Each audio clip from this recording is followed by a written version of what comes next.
I'm both pleased and flattered to be part of that tradition with you this evening. From the moderator's agenda, I will tell you that, as you know, all places on the school board are unopposed.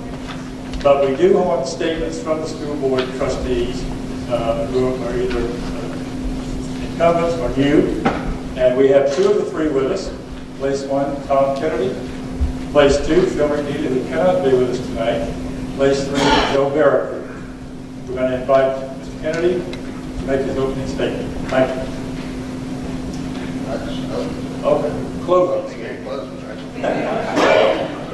I want to tell you I'm excited about a lot of different things about the school district, and I'm going to try to share some of those with you tonight without reading what I wrote. I just want to speak to you about how I feel about things and what's going on in our district. First, I want to thank the Club and the Chamber of Commerce for providing this forum for everybody to be able to come and speak. I think it's a great venue for the opposed candidates to be able to discuss their thoughts, their ideas, their goals, and share them with you. Fortunately, and I'll tell you, I'm really excited about the fact I have no opponent. I've run 7 times for this position, and only twice have I had that privilege, so it's very exciting for me to be able to do that. Some other things I'm excited about is, number one, we have a new superintendent in our district. Dr. Mark Smith has just joined our district from Marshall, Texas. I believe Dr. Smith is going to take us to new and higher levels of educational learning in this district.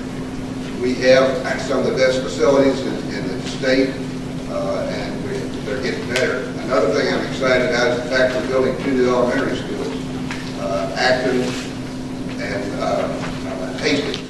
Both of those schools are going to be pre-K through 5 of our schools, and I'm excited about that because educationally speaking, it's supposed to be the best way to teach young people, to have them in the same building for that length of time. Many school districts around us that have done that are exceptional districts. They've achieved great things, and I believe we'll achieve great things by making that transition.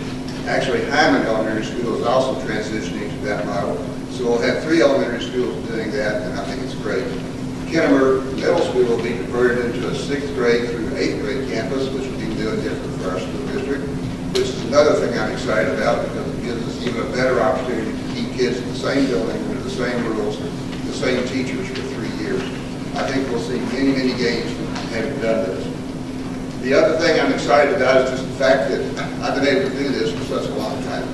That God has given me the health and the well-being to be able to do it. I've served for 18 years in the school board, and I'm excited about every year I've done it.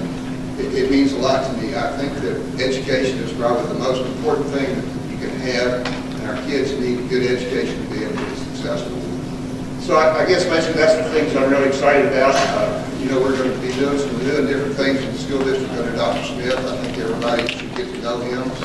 I would encourage you, if you have questions about the school district, come talk to one of our school board members. We don't know all the answers, but we can certainly get them for you.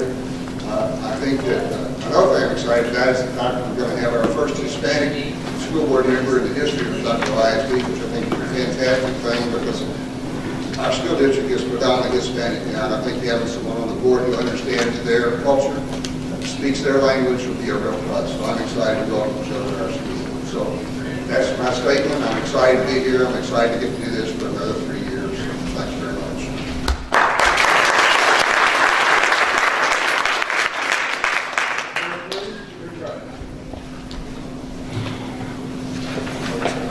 Almost to the point where I need glasses. So,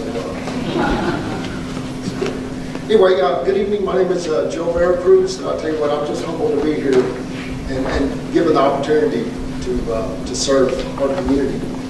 I want to thank the Chamber for the opportunity as well. When I spoke to Mr. Steve Martin, I asked him what I needed to do because I didn't have an opponent. He says, you need to show up and introduce yourself, so I'll be more than happy to do that. So anyway, before I get too far along, my wife Janet's in the audience here. We've been married almost 26 years. We have 2 kids, my son Marcus.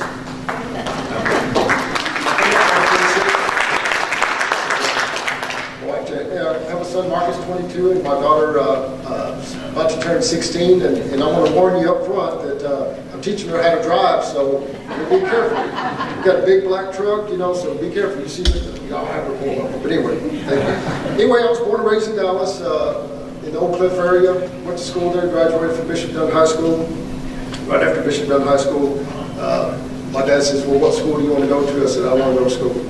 You know, I don't want to sit in class anymore. He said, fine, we'll join the military. I said, that's fine with me, Dad. I'll be more than happy to go shoot a gun, camp, travel the world, and just go learn as much as I can for everybody. And I did. And lo and behold, did I know when I joined the Air Force that 26 years later, I would retire with a pension from them. I would have achieved the rank of Chief Master Sergeant, which is the highest enlisted rank you can obtain. And I would say I couldn't have done that at all without mentors and coaches, sometimes kicking me along the way. So I'm just ecstatic about that, and of course I want to give back. But some of the notable things I did in the Air Force, did Desert Shield, Desert Storm, and as a reservist, you didn't think that would ever happen, but 11 months later when I came home, it was a real shock, you know, to my new bride, which we'd only been married 6 weeks at the time. But also I spent a little bit of time in Bosnia and then Afghanistan right after 9/11, and then came home and redeployed back for Iraqi freedom. So got to spend a lot of time there. Currently, I serve as a firefighter for the city of Dallas. I hold the rank of driver engineer. I've been there just over 24 years, so I have a little bit longer to go. I'm assigned to Station 12, which is right here on Wheatland Road, right past the new Walmart there before you get to Mountain Creek Parkway. So anything I do, usually I can, sometimes I bring the fire engine, isn't that right, Mayor? Sometimes I bring the fire engine if I gotta be somewhere. But occasionally they'll let me just run out here, or I'll take some vacation to take care of business, so I'm very committed to that. There in the fire department, I served as the president of the association, dealt with our meet and confer, which gave me the opportunity to work with our city leaders, which was our mayor, our city manager, city council folks, and probably the scariest of all those was the police associations, because those folks, they get pretty mean and mad about their money sometimes. But anyway, so I learned a lot about that, and then a couple other committees through the yearbook and some promotional stuff. Currently, I attend Trinity Christian Church here in Cedar Hill. Been there about 12 years. And there I love to participate in our men's ministry, doing mentoring and coaching, giving back, and also part of our prayer ministry. As I introduced my wife there, Janet, she's a teacher, 6th grade teacher there at Trinity, and has been there for 10 years. So I know the heart of a teacher, and I can surely appreciate the long hours and sometimes the money you give out of your own pocket just to make sure that the projects come through and all the extra time that's needed. So I'm willing to give that as well. There I serve on the Superintendent's Advisory Council, similar to a school board. We don't really get too involved in a lot of it, but we do give a lot of, not necessarily opinions, but any experience we've had with anything, some feedback to help maybe direct and get things going. I forgot to start my how much I forgot about it. Okay. That's it. Thank you. Thank you. I do appreciate the opportunity. I do want to take the ownership, so I'm sorry I'm going over a little bit. But I do really will be committed to you, and will do everything I can to work with everyone and to do the best I can. Thank you very much.